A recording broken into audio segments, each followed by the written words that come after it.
Welcome back to Learning with Me podcast, the podcast dedicated to helping you achieve true fluency.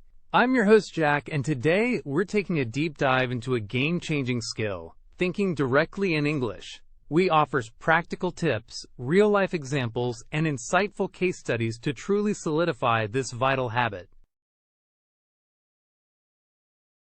As we've often discussed, a common hurdle for many English learners is the ingrained habit of internal translation.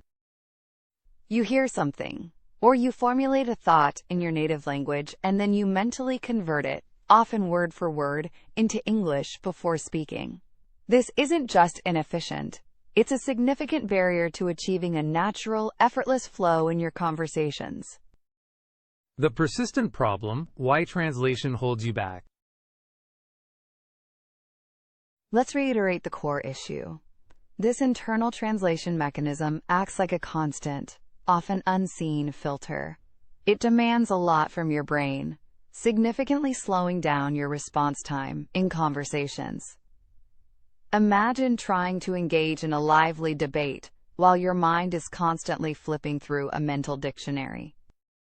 Moreover, this process frequently leads to literal translations that, to a native speaker, can sound unnatural or even grammatically incorrect, completely missing the idiomatic expressions and cultural nuances embedded within English. The elegant solution: forging direct connections. So what's the way forward? The key lies in forging direct cognitive links between concepts and their English labels. This isn't merely about vocabulary acquisition. It's about connecting emotions, actions, abstract ideas, and even complex sentence structures directly to their English forms. It's essentially about retraining your brain to operate in an English-only mode for specific functions, bypassing that native language detour altogether. The compelling argument: why direct thinking fuels fluency. And why is this so crucial? Because thinking directly in English fundamentally rewires your brain for efficiency. It frees up precious mental resources previously consumed by the translation process, allowing you to focus on the subtleties of fluency, intonation, and expressing more complex ideas with ease. Think of it this way. It's the difference between laboriously assembling a puzzle piece by piece while constantly checking a diagram in another language, versus intuitively knowing where each piece fits because you truly understand the whole picture. This direct mental processing also builds immense confidence, reducing hesitation and encouraging more spontaneous participation in English conversations. Concrete examples and real-life scenarios: putting theory into practice. Now, let's move beyond theory and delve into some more granular examples and explore practical, real-life scenarios to show you exactly how to implement this. Consider your daily routines. For instance, when you're getting ready in the morning, as you pick up your toothbrush, let the immediate thought be toothbrush. As you put paste on it, internally narrate, "I'm putting toothpaste on the brush." While brushing, continue the internal monologue, "I am brushing my teeth." And as you rinse, "I am rinsing my mouth." Extend this habit to your entire morning. "I am making coffee." "I am getting dressed." "I am tying my shoelaces." This consistent self-narration, even with simple phrases, powerfully solidifies that direct connection. Next, let's talk about expressing opinions and feelings. Imagine someone asks for your opinion on a movie. Does your mind first go to your native language before translating to, "I found it boring"? The goal is to cultivate an immediate English response to your internal emotional states and opinions. When you feel happy, consciously think, "I feel happy." If a song is enjoyable, think, "This song is great." If a task is difficult, acknowledge, "This is challenging." Practice forming these simple opinion statements in your head. "I agree with that." "I don't think so." "That's a good idea." This repeated mental exercise builds automaticity for common expressions, making them readily available when you need to speak. What about problem solving and planning? Say you're trying to figure out how to fix a leaky faucet. A more effective approach is to engage in English-only problem solving. Internally think, how can I fix this leak? I need a wrench. First, I'll turn off the water. Then, I'll check the washer. Visualize each step and label it in English. Similarly for planning. What do I need to do tomorrow? I have to send an email, then call John, and then go to the grocery store. This embeds English directly into your analytical and organizational thought processes. Finally, let's consider understanding and responding to questions. When someone asks, "What did you do last weekend?" does your brain first process the question in your native language, formulate the answer there, and then translate? The aim here is to train your brain to recognize English question structures and immediately formulate an English answer. If asked, "What's for dinner?" your immediate thought should be, "Pasta," or "I'm making chicken." For more complex questions, practice creating a mental scaffolding in English. Last weekend, I visited my family. We went for a walk. It was nice. This primes your brain for direct English output, making your spoken responses faster and more natural. Case studies, real learners, real results. These aren't just theoretical exercises. They're strategies that have transformed learners' fluency. Let's look at some real-life case studies. Our first example is Maria, an advanced Spanish speaker who understood English well but often froze when trying to speak spontaneously. Her challenge was her mental translation habit. Maria adopted what we call the silent narrator technique. Throughout her day, she silently narrated her actions, observations, and thoughts exclusively in English. While commuting, she described the buildings, the weather, and the people around her. While cooking, she'd narrate the recipe steps in English.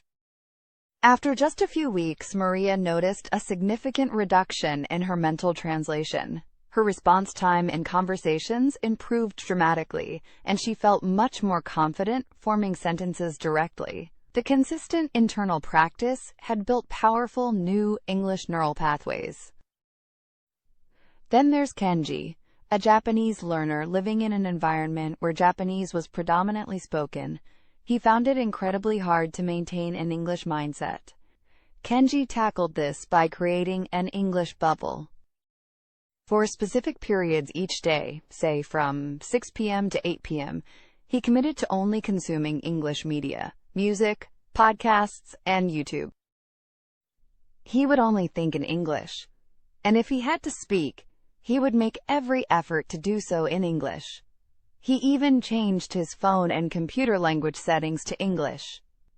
The outcome: this consistent, self-imposed immersion, even within a non-English speaking environment, forced Kenji's brain to adapt.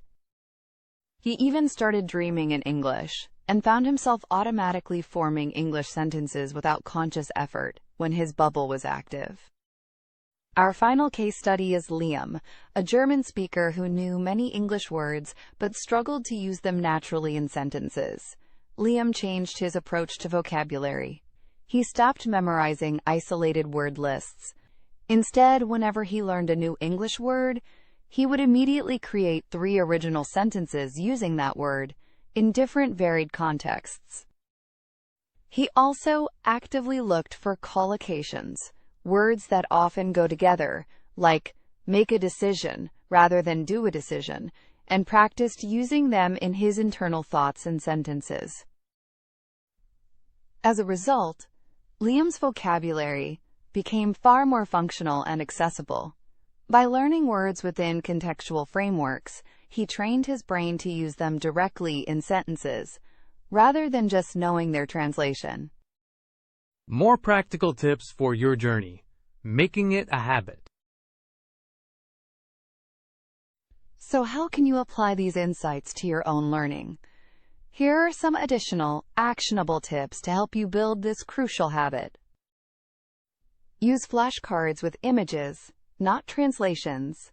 When learning new words, make your flashcards visual. Put the English word on one side and a relevant image or a simple English definition on the other, rather than a translation into your native language. This forces a direct visual-to-word association, bypassing your first language. Practice shadowing and repetition. Listen to native English speakers in podcasts or videos, and then try to repeat exactly what they say, mimicking their intonation, rhythm, and speed. This trains both your mouth and your brain to produce English sounds and structures directly, without conscious translation. Engage actively with native content. Don't just passively consume English media. If you're watching a show, try to predict what characters will say next in English. If you're reading an article, pause occasionally and mentally summarize paragraphs in English. This active engagement strengthens your direct comprehension and formulation skills. Set English-only micro goals. Start small and build up. For example, for the next 15 minutes, I will only think about what I need to buy at the grocery store in English. Or I will describe everything I see out my window for 5 minutes, only in English. These small, consistent efforts add up quickly. Utilize technology smartly. Change the language settings on your phone, your social media feeds, and even your GPS voice to English. This subtle, continuous exposure creates an immersive environment that constantly reinforces the English mindset. You can also use voice recognition features on your phone and practice speaking to them in English. Label your world, physically and mentally. Beyond just sticking physical labels on objects, make a conscious effort to mentally label new experiences, smells, sounds, and sensations directly in English. Think, "This coffee smells aromatic," or "That car sounds loud." This helps you build a sensory vocabulary in English. Thinking directly in English isn't a magic trick you learn overnight. It's a habit you cultivate through consistent, mindful practice. It demands conscious effort, patience, and a willingness to step outside your comfort zone. However, the transformation it brings to your fluency, confidence, and overall comprehension is truly profound.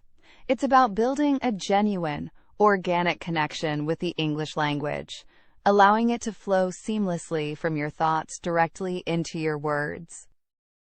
So challenge yourself today. Begin small. Narrate your morning routine. Label your surroundings. Try to solve a simple problem entirely in English in your head.